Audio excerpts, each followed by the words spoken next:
Dhumkudiya live के सभी श्रोताओं को कंचन जसवाल का नमस्कार।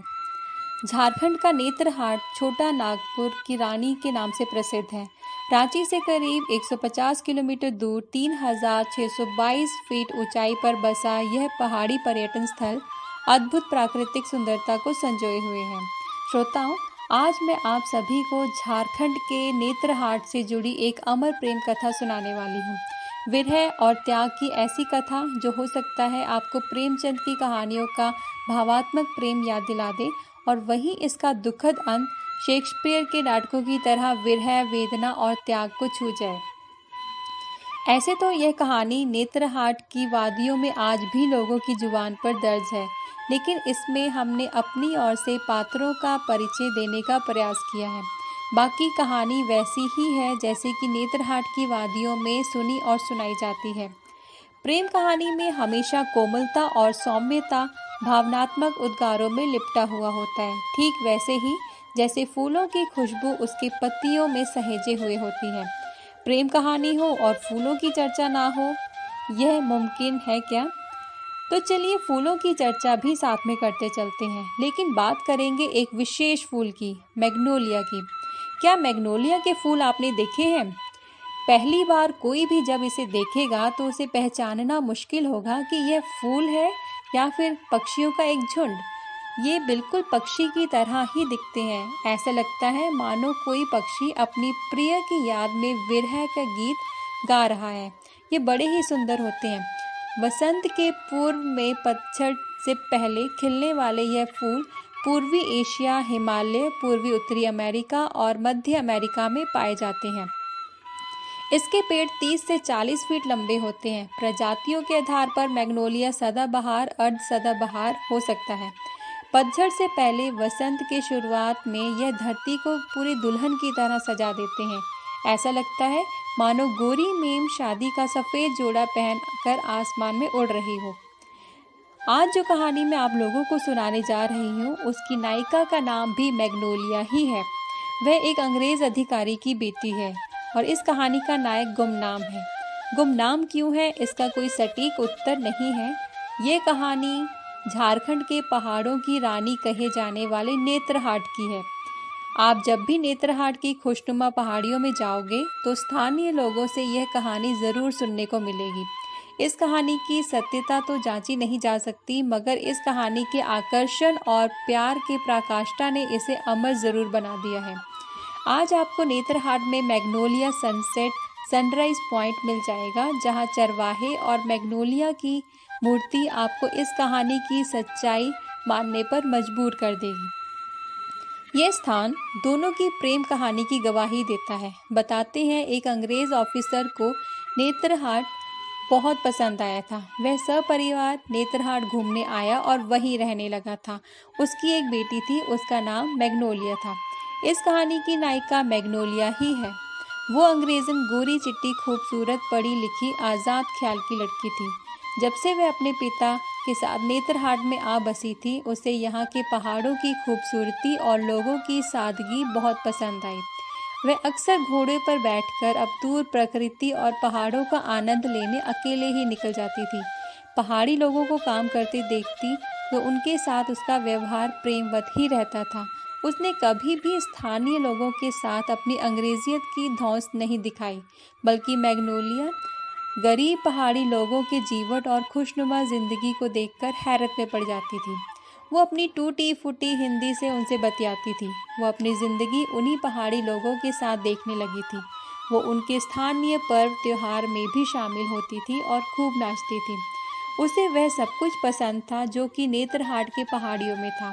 वो अपनी भावनाओं को कविताओं और गीतों में पिरोती थी और अक्सर जब अकेले अपने घोड़े पर बैठकर शाम को सैर के लिए निकलती थी तो उन्हें गुनगुनाती भी थी।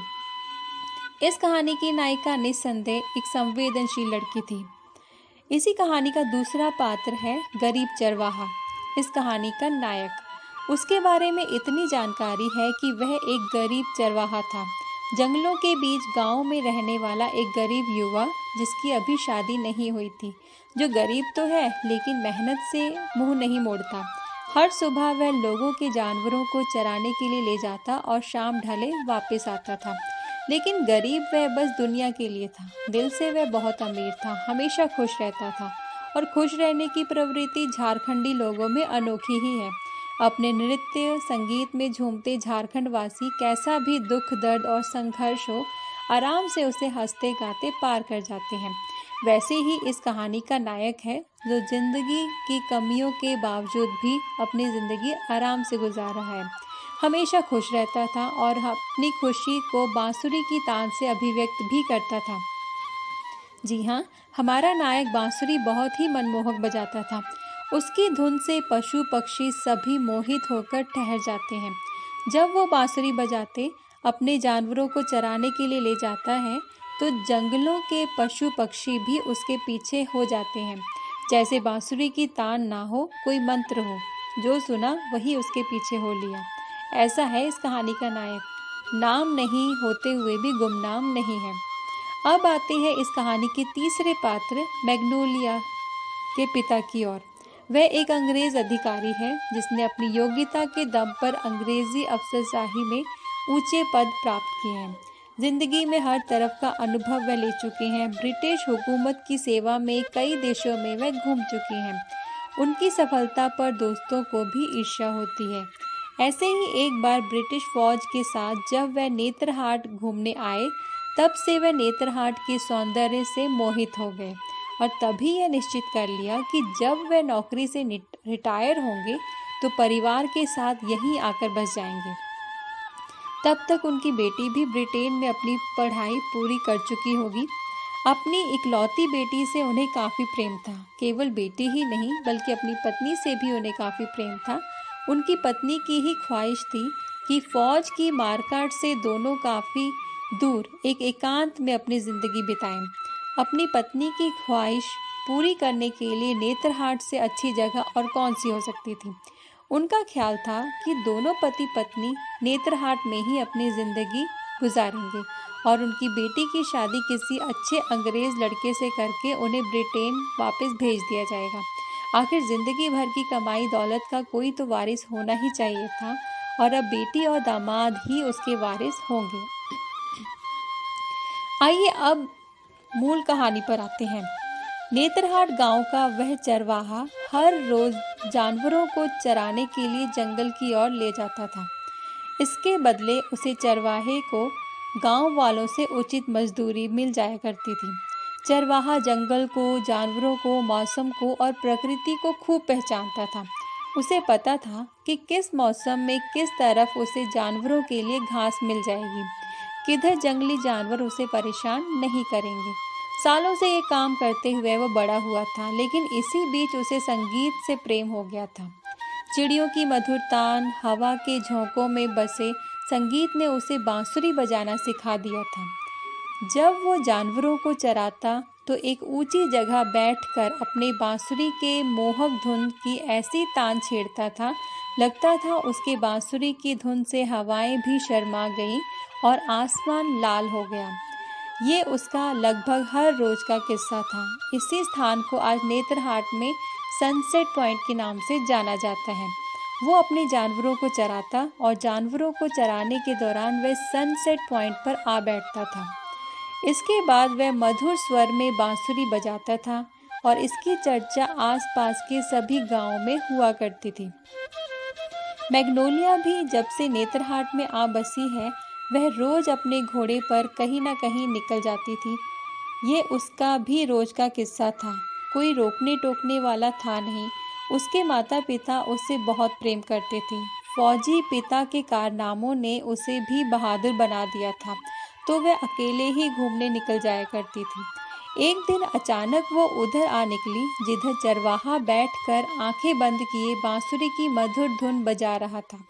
मैग्नोलिया का घोड़ा ठिठक गया, बढ़ने को आमादा नहीं था। मैग्नोलिया भी उस धुन में बंध गई।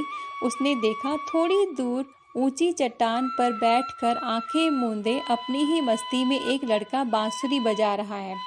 उस लड़के की बांसुरी की मधुर स्वर से जंगल के जानवर तक पास आकर मंत्रमुग्ध होकर सुन रहे हैं। आसपास हिरन, खरगोश, गाय आदि घेरा लगाए बांसुरी के मधुर स्वर से सम्मोहित हो गए थे। चरवाहे की बांसुरी की मधुर आवाज ने मैग्नोलिया के दिल को भी छू लिया था। मन ही मन वह बांसुरी बजाने वाले से प्रेम करने लगी थी। वह उससे मिलने के लिए बेकरार हो गई। उसकी दीवानगी में मैग्नोलिया भी सनसेट पॉइंट के पास आने लगी।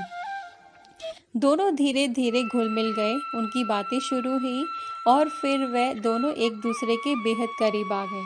मैग्नोलिया घर से भागकर हर दिन सनसेट पॉइंट के पास चली जाती। यहाँ चरवाहा उसे बांसुरी बजाकर सुनाता था। मैग्नोलिया के लिए अब वही मधुर बांसुरी का स्वर और चरवाहा ही उसकी दुनिया में सबसे अधिक प्रिय हो गए थे। दिन रात वह बांसुरी की मधुर ध्वनि में खोई रहती और उसकी ध्वनि उसके कानों में मानो प्रेम का राज घोलती रही हो। रातों में वह चरवाहे के ही सपने देखती थी। कहते हैं इश्क और मुश्क छुपाए नहीं छुपते। एक दिन यह प्रेम कहानी भी उड़ती खबरों के साथ अंग्रेज अधिकारी के कानों में पड़ी। इस प्रेम कहानी की जानकारी मैग्नोलिया के पिता अंग्रेज ऑफिसर को हो गई। अंग्रेज अधिकारी आग बबूला हो गया। पहले तो अंग्रेज अधिकारी ने चरवाहा को समझाया। उसे चरवाहे को हर तरह का लालच दिया गया, लेकिन प्रेम का मतवाला लालच में कब फंसा है जो आज फंसता। अंग्रेज अधिकारी ने उसे मैग्नोलिया से दूर रहने की नसीहत दी, लेकिन प्यार में डूबे चरवाहा ने मैग्नोलिया से दूर जाने से मना कर दिया। दोनों ने अब तक एक साथ जीने मरने का निर्णय ले लिया था और प्रेम को कौन डरा सका है आज तक जो अंग्रेज अधिकारी डरा देता। अंग्रेज अधिकारी परेशान हो गया। कहाँ वो अपनी बेटी की शादी एक अंग्रेज लड़के से करके उसे ब्रिटेन भेजना चाहता था और कहाँ मैग्नोलिया इस चरवाहे के प्रेम में आकर फंस गई। गुस्से में आकर अंग्रेज अधिकारी ने चरवाहा की हत्या करवा दी। इसकी जानकारी जब मैग्नोलिया को हुई तो वह रो पड़ी। उसे अपनी सारी दुनिया अब वीरान नजर आने लगी। उसका प्रेम अब इस दुनिया में नहीं था। अब जिसके साथ उसने जीने मरने की कस्में खाई थी, आज वही नहीं था। उसका दिल बार बार चरवाहे को खोजता रहता था। अंत में मैग्नोलिया चरवाहे की मौत से आहत होकर घोड़े के साथ सनसेट पॉइंट के पास आ पहुंची और घोड़े के सहित पहाड़ से कूद गई। उसकी मौत हो गई। नेत्रहाट में वह पत्थर आज भी मौजूद है जहां बैठकर चरवाहा बांसुरी बजाता था। प्रशासन ने इस स्थल को बेहद खूबसूरती से सजाया है। यहाँ मैग्नोलिया और चरवाहे की प्रतिमा लगाई गई है। यहाँ भारत के कोने कोने से लोग आते हैं। कहानी की पटकथा और अंत इसके पश्चिम जगत के कथाकारों द्वारा गढ़े होने की इशारा तो करता है। कहानी में शेक्सपियर के नाटकों की तरह इसका दुखद अंत भी है, मगर कुछ भी यकीन पूर्वक नहीं कहा जा सकता। नमस्कार।